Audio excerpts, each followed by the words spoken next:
यात्रीगण कृपया ध्यान दें, आपकी जान साहब बहुत ही सस्ती है। गरीब मरने के लिए पैदा होता है, कभी धर्म पर, कभी बेरोजगारी पर, कभी भूखमरी पर, कभी सिस्टम पर, कभी किसान के नाम पर, कभी जवान के नाम पर, कभी दलित के नाम पर। नमस्कार दोस्तों, मैं अनुराग ओझा। कैसे हैं आप लोग? ठीक ही होंगे साहब। आपने देखा होगा कि जो भगदड़ नई दिल्ली रेलवे स्टेशन पर हुई वो काफी हद तक शर्मसार करती है। भयानक तस्वीर जो सोशल मीडिया पर वायरल होती है, देश के प्रधानमंत्री और रेल मंत्री को इस्तीफा देने के लिए बार बार मजबूर करती है, लेकिन उनके कान में जुआ तक नहीं रेंगती है। साहब, मैं आज आपको बताऊंगा कि गरीब, पहले धीरेन्द्र शास्त्री ने क्या बोला था कि जो प्रयागराज में मरे हैं उनको मोक्ष प्राप्त हुआ है। तो जो पहले मोक्ष प्राप्त होने का टिकट था ना साहब, वो प्रयागराज में मिलता था, लेकिन अब जो मोक्ष प्राप्त करने का टिकट मिल रहा है वो रेलवे स्टेशन पर मिल रहा है। कब तक गरीब के जान के साथ में आप खिलवाड़ करते रहेंगे? यात्रीगण कृपया ध्यान दें, आपकी जान साहब बहुत ही सस्ती है।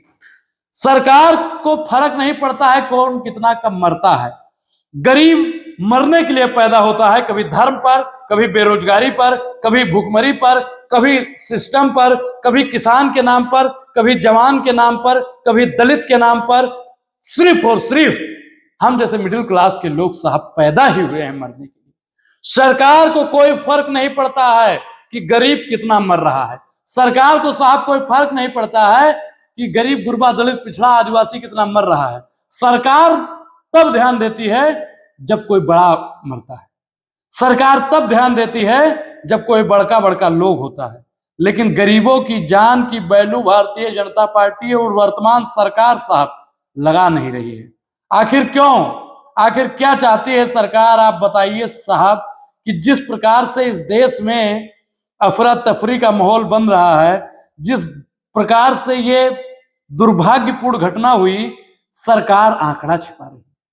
साहब, आपने देखा होगा एक कुली की वीडियो सोशल मीडिया पर बड़ी तेज से वायरल हो रही थी, जिसमें वो कह रहा है साहब, जिसमें वो कह रहा है कि हमने अपने जीवन में पहली बार इतनी भीड़ देखी।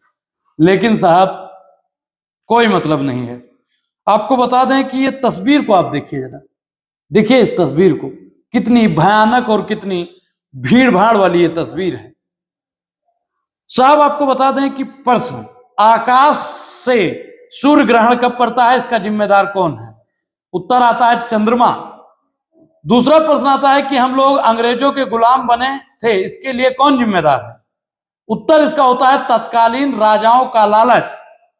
फिर तीसरा प्रश्न है कि कोई भी हवा में हो या जमीन पर गिरती हुई, उसके लिए जिम्मेदार कौन है? उसका उत्तर है साहब गुरुत्वाकर्षण बल। लेकिन साहब, यहां तक इस पृथ्वी पर घटने वाली हर एक घटना का जिम्मेदार कोई न कोई रहता है, मगर अफसोस महाकुंभ में भगदड़ हुई, लोग मारे गए, इसका जिम्मेदार कोई भी नहीं है। नई दिल्ली रेलवे स्टेशन पर भगदड़ में कई लोग मारे गए, इसका जिम्मेदार भी कोई नहीं है। सरकार को चाहिए कि इसकी जिम्मेदारी ले, लेकिन सरकार को साहब कोई मतलब नहीं है। सरकार तो बिजी है। आपको बता दें कि रिपोर्टर, अरे गेट क्यों पीट रहे हो लड़का, हमको प्रयागराज जाना है, खोल ही नहीं रहे हैं। तब तक पीछे से आंटी आ जाती हैं, आंटी जी जोर से मारो टूट जाएगा। रिपोर्टर, उसमें पैर रखने की जगह नहीं है। आंटी जी, अरे बंद क्यों नहीं किया, बंद क्यों किया? तो तोड़ना तो बनता है ना। यह हमारे देश की जनता, जिसे यह नहीं पता कि आज ये तोड़ रहे हैं, कल इनकी भरपाई उन्हीं के पैसों से की जाएगी। अप्रत्यक्ष तरीके से हमारे देश की जनता इन सब की जिम्मेदारी। आपने ये वाली पोस्ट सोशल मीडिया पर बहुत देखी होगी, जो सोशल मीडिया पर वायरल हो रही है। मैं आपको साहब एक एक घटना बताऊंगा और बताऊंगा आपको कि जिस प्रकार से इस देश में साहब अफरा तफरी बन रही है, इसका जिम्मेदारी कोई लेने को तैयार नहीं हो रहा। आप बताइए कि जो रेलवे स्टेशन पर हुआ उसके लिए कोई पूछ रहा है? और मैं आपको बता दूं कि रेलवे पुलिस का नाम क्या है तुम्हारा, यहां क्या शूट कर रही हो, अपना आईडी दिखाओ। जो मैंने आपको कल भी वीडियो में थोड़ा सा सारांश बताया था कि अगर कोई पत्रकार रेलवे स्टेशन पर जाके उस तस्वीर को दिखा रहा था तो उसका माइक और कैमरा छीना जा रहा था। लेडीज रिपोर्टर, जी सर मैं पत्रकार हूं, घटना को कवर करने आई हूं। रेलवे पुलिस, यहां कोई घटना नहीं हुई है, फोन अपना खोलो, पासवर्ड टाइप करो, सब वीडियो डिलीट करो, नहीं तो जेल में डाल देंगे। साहब वो पॉलिटिक्स वाली पत्रकार थी, मैंने आपको बताया था। लेडीज, मैं फोन नहीं खोलूंगी और ना ही आपकी धमकी से डरने वाली हूं। लेडीज पुलिस बीच में, मैडम जी वीडियो डिलीट करने की एक्टिंग करो, हमें मेरी नौकरी पर सवाल है please. Ladies reporter, okay. Mobile पर वीडियो डिलीट करने की एक्टिंग के बाद लेडीज रिपोर्टर को उसका फोन लौटाया गया। ये पॉलिटिक्स की वही पत्रकार है साहब। आप जानिए और समझिए कि इस देश में पत्रकारों की भी हाल क्या हो रही है। लेकिन कुछ लोग साहब सवाल धीरेन्द्र के शास्त्री पर भी उठा रहे हैं कि अगर वो पर्चा बनाते हैं तो वाकई में पर्चा उन्होंने क्यों नहीं बनाया। दिल्ली भगदड़ में एक दिन बाद भी आसनसोल स्टेशन पर ये नजारा, क्या प्रशासन शासन चीजों को मैनेज करने में असफल हो रहा है। साहब ये आसनसोल का नजारा है, आप देखिए इस नजारे को। यह आसनसोल जो बिहार में पड़ता है वहां का नजारा है। क्या वाकई में साहब जो सिस्टम है, जो हमारे देश के रेल मंत्री हैं, वो रील बनाने में बिजी हैं। अगर साहब मैं आपसे बार बार सवाल भी करता हूं कि अगर आप इस देश के अच्छे और सच्चे रेल मंत्री नहीं हो सकते हैं तो आप अपने पद से इस्तीफा दे दीजिए, क्योंकि आपकी वजह से कितनी जाने जा रही है। साहब जाके पाँव न फटे भी भाई, ते का जाने पीर पर आई।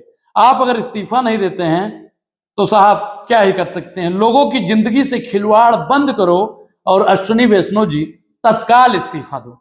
लेकिन रेलवे मंत्री जी साहब कुछ नहीं कर रहे हैं, उनको कोई मतलब ही नहीं है। आखिर कब तक, आखिर कब तक।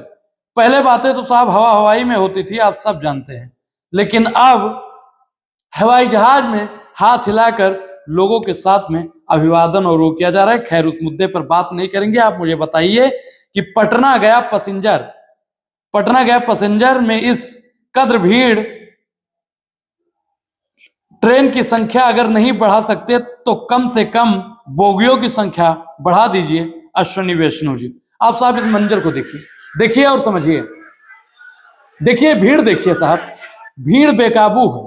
बुलेट ट्रेन का आनंद लेते हुए अंधभक्त।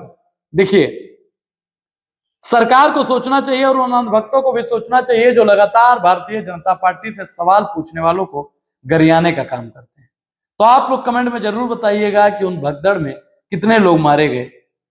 पूरी बातचीत पर आपकी क्या प्रतिक्रिया, अपनी प्रतिक्रिया जरूर दें। और अभी तक आपने हमारे चैनल को सब्सक्राइब नहीं किया है तो सब्सक्राइब करना भी बेहद जरूरी है। तो अब अनुराग ओझा को दीजिए इजाजत। शुक्रिया, बहुत बहुत धन्यवाद।